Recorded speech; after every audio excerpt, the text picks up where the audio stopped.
मिनश्शैतानिर्रजीम बिस्मिल्लाहिर्रहमानिर्रहीम। अस्सलाम वालेकुम वरहमतुल्लाहि वबरकातुहू।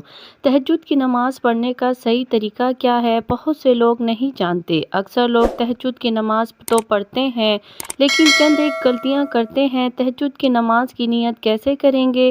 तहज्जुद की नमाज़ में सूरत इखलास कितनी बार पढ़नी होती है?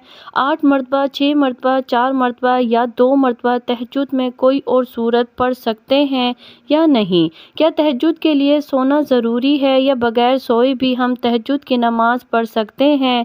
तहज्जुद की नमाज़ का वक्त कब शुरू होता है और कब तक रहता है? इसका अफजल वक्त कौन सा है? तहज्जुद की नमाज़ की कितनी रकात अदा कर सकते हैं? ये तमाम तर बातें आज की इसी एक ही वीडियो में आप लोगों के साथ शेयर करने जा रही हूँ, इसलिए इस वीडियो को आपने बिल्कुल स्किप नहीं करना। इंशाअल्लाह इसी एक वीडियो से आपको बहुत कुछ सीखने को मिलेगा। आपकी बहुत सारी गलतफहमियां दूर हो जाएंगी। तहज्जुद की नमाज ये बहुत ही फजीलत वाली नमाज है। आका करीम सल्लल्लाहु अलैहि वसल्लम के इरशाद का मफ़हूम है कि फ़र्ज़ रोज़ों के बाद सबसे अफजल रोज़ा मुहर्रम का रोज़ा है और फ़र्ज़ नमाज़ों के बाद सबसे अफजल नमाज रात की नमाज, यानी फ़र्ज़ रोज़ों के बाद नफल रोज़ों में सबसे अफजल रोज़ा मुहर्रम का है और फ़र्ज़ नमाज के बाद सबसे अफजल नमाज यानी नफल नमाज़ों में सबसे अफजल नमाज वो तहज्जुद की नमाज है। इसलिए हमें तहज्जुद की नमाज ज़रूर अदा करनी चाहिए। इससे अल्लाह का कुर्ब हासिल होता है और अल्लाह रब्बुल आलमीन को ये नमाज बहुत ज़्यादा पसंद है। और ये तहज्जुद की नमाज का जो वक्त है ये कबूलियत का वक्त होता है। उस वक्त अल्लाह रब्बुल आलमीन दुआएं कबूल फरमाता है।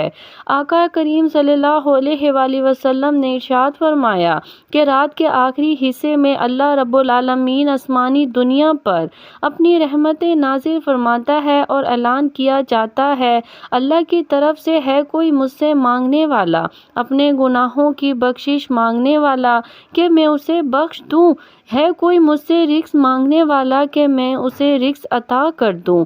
है कोई बीमार बीमारियों से शिफा मांगने वाला, मैं उसकी बीमारी दूर कर दूं?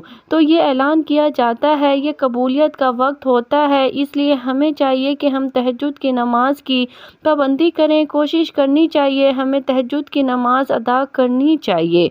अब आए बात करते हैं तहज्जुद की नमाज की नियत कैसे करेंगे। लेकिन नियत जो है ये दिल का पुख्ता इरादा है। ज़बान से अल्फाज अदा करके नियत करना ये ना नमाज के फ़राइज़ में से है ना वाजिबात में से है। बेहतर है अगर कर ले, नहीं तो कोई गुनाह नहीं है। ऐसा नहीं है कि आप ज़बान से अल्फाज अदा करके नियत करेंगे तभी आपकी नमाज होगी, आपकी नियत होगी, वरना आपकी नमाज नहीं। आपकी नियत नहीं है, बिल्कुल नहीं। असल नियत जो है वो दिल का पुख्ता इरादा है। आपने दिल में इरादा कर लिया, आपने दिल में कह दिया मैं तहज्जुद की नमाज पढ़ रही हूँ या पढ़ रहा हूँ, बस इतना काफ़ी है, ठीक है। ना ज़बान से अल्फाज अदा करके नियत करना ये ज़रूरी नहीं है।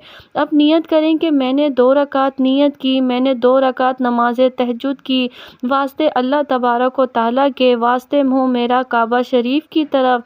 नियत करने के बाद आप नमाज शुरू करेंगे। अब तहज्जुद के हवाले से मैं यहाँ पर कुछ अहम ज़रूरी बातें अर्ज़ करना चाहती हूँ। क्या तहज्जुद के लिए सोना ज़रूरी है? देखें, इसमें उलमाए कराम का इख्तलाफ है। बाज़ उलमाए फरमाते हैं कि इसलिए सोना ज़रूरी नहीं है, बाज़ उलमाए फरमाते हैं कि इसके लिए सोना ज़रूरी है। असल जो है वो तहज्जुद की नमाज बेदार होने के बाद जो नमाज अदा की जाए वो तहज्जुद की नमाज है।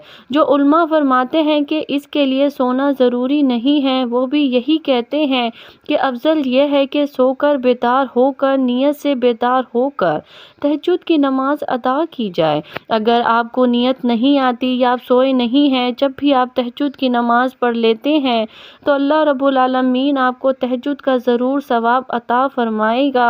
अब यहाँ पर बात करते हैं कि तहज्जुद की नमाज का वक्त कब शुरू होता है और कब तक रहता है।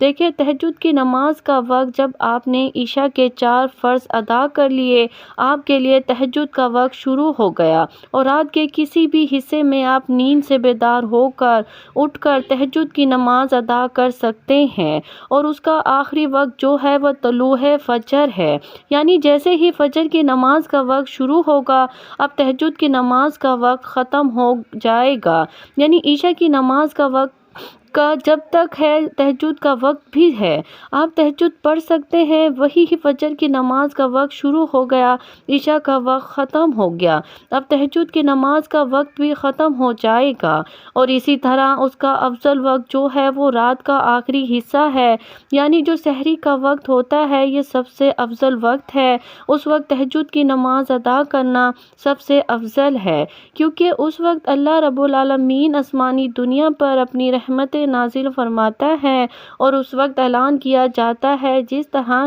کہ میں نے پہلے حدیث پاک کا مفہوم بیان کیا ہے۔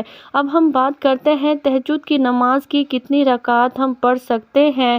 ناظرین، تہجد کی نماز آپ 2 رکعات بھی پڑھ سکتے ہیں، 4 بھی پڑھ سکتے ہیں، 6 بھی پڑھ سکتے ہیں، 8 بھی پڑھ سکتے ہیں، اسی طرح 12 رکعات بھی نبی کریم صلی اللہ علیہ وسلم سے ثابت ہے۔ آپ کے پاس وقت زیادہ ہے، آپ 6 رکعات پڑھ لیں، 4 پڑھ لیں، 8 پڑھ لیں، اسی طرح 12 بھی پڑھ سکتے ہیں۔ اگر وقت کم ہے تو 2 رکعات بھی آپ پڑھ سکتے ہیں، آپ کو تہجد کی نماز کا ثواب مل جائے گا۔ اب آئے بات کرتے ہیں تہجد کی نماز میں سورۃ اخلاص کتنی بار پڑھنی ہوتی ہے، کیونکہ بعض لوگ یہ سمجھتے ہیں کہ تہجد کی نماز میں پہلی رکعت میں 8 مرتبہ، دوسری میں 7 مرتبہ اور تیسری میں 6 مرتبہ، اسی طرح 5 مرتبہ، 4 مرتبہ، 3 مرتبہ، 2 مرتبہ اور آخری رکعت میں 1 مرتبہ۔ بعض لوگ یہ طریقہ اپناتے ہیں کہ اس طریقے سے ہی تہجد کی نماز ادا کرنی ہے۔ دیکھیں، تہجد کی نماز یہ نفل نماز ہے، اور نوافل کے جتنے بھی طریقے بیان کیے جاتے ہیں وہ زیادہ سے زیادہ مستحب ہیں۔ ایسا نہیں ہے کہ اگر کوئی شخص سورۃ اخلاص 8 ہی مرتبہ پڑھے گا پہلی رکعت میں تو جب ہی نماز ہوگی ورنہ نہیں ہوگی، ایسا بالکل نہیں ہے۔ تہجد کی نماز میں سورۃ اخلاص چاہے 1 ہی مرتبہ آپ پڑھ لیں، پہلی رکعت میں 1 ہی مرتبہ پڑھ لیں، اور ہر رکعت میں 1 ہی مرتبہ آپ پڑھتے جائیں، جب بھی آپ کی تہجد کی نماز ہو جائے گی۔ اور اسی طرح تہجد کی نماز میں سورۃ اخلاص کے علاوہ بھی اگر کوئی سورت آپ پڑھتے ہیں تو آپ کی نماز جب بھی ہو جائے گی۔ مجھے امید ہے کہ آپ کے یہ جو چند کنفیوژن تھی، چند ایک غلط فہمیاں، چند ایک مسائل جو آپ جاننا چاہتے تھے، میں نے آپ لوگوں کے ساتھ شیئر کر دیے ہیں۔ اب ایک اور ضروری اور اہم بات یہ ہے کہ تہجد کی نماز ادا کیسے کرنی ہے۔ سب سے پہلے نیت کرنا ہے۔ نیت جو ہے وہ اصل دل کا پختہ ارادہ، میں نے نیت کر لی کہ میں تہجد کی 2 رکعت نماز ادا کر رہا ہوں یا کر رہی ہوں، بس اتنا کافی ہے، ٹھیک ہے نا۔ نیت کرنے کے بعد تکبیر تحریمہ کہہ کر ہم نے نماز شروع کرنی ہے۔ اچھا، یہاں پر ایک چیز میں اور بتاتی چلوں کہ تکبیر تحریمہ اور سورتوں کو پڑھنے میں اتنی آواز ضرور ہونی چاہیے کہ اگر آس پاس کوئی شور نہ ہو تو آپ کی آواز آپ کے کانوں تک پہنچ جائے، اتنی آواز ہونا یہ ضروری ہے۔ بعض لوگ بہت بڑی غلطی کرتے ہیں جس کی وجہ سے ان کی نماز ہی نہیں ہوتی۔ وہ کرتے کیا ہے کہ ایسے ہی خاموشی کے ساتھ نماز ادا کرتے ہیں کہ نہ تکبیر تحریمہ میں ان کے ہونٹ حرکت کرتے ہیں، نہ سورۃ فاتحہ پڑھتے ہوئے ایسے ہی خاموشی کے ساتھ پوچھا جائے تو بولتے ہیں کہ ہم دل ہی دل میں پڑھ رہے تھے۔ یاد رکھیے گا، اس طرح نماز نہیں ہوتی۔ تکبیر تحریمہ یہ نماز کے فرائض میں سے ہے، یعنی الفاظ ادا ہونے چاہیے اور اتنی آواز ہونی چاہیے کہ آپ کے کانوں تک آپ کی آواز پہنچ جائے اگر آس پاس شور نہیں ہے۔ اور سورۃ فاتحہ اور اسی طرح سورتیں، یہ تمام چیزیں اتنی آواز میں ضرور پڑھنی چاہیے کہ آپ کے کانوں تک آپ کی آواز پہنچ جائے۔ دل ہی میں جو پڑھتے ہیں ان کی نماز نہیں ہوتی، یہ بہت بڑی غلط فہمی ہے، اس کو دور کرنا چاہیے۔ ہم نے تکبیر تحریمہ کہہ کر نماز شروع کرنی ہے اور بقایا نماز دیگر نمازوں کی طرح ادا کرنی ہے۔ یہ تہجد کی نماز پڑھنے کا بالکل آسان طریقہ ہے، ٹھیک ہے نا۔ اس میں ایسا نہیں کوئی خاص صورتیں پڑھی جاتی ہیں، اس کے پڑھنے کا کوئی خاص طریقہ ہے، ایسا بالکل نہیں۔ جس طرح 2 رکعت ادا کی جاتی ہے اسی طرح تہجد کی نیت سے آپ 2 رکعت کر کے آپ جتنی رکعت پڑھنا چاہیں آپ پڑھ سکتے ہیں۔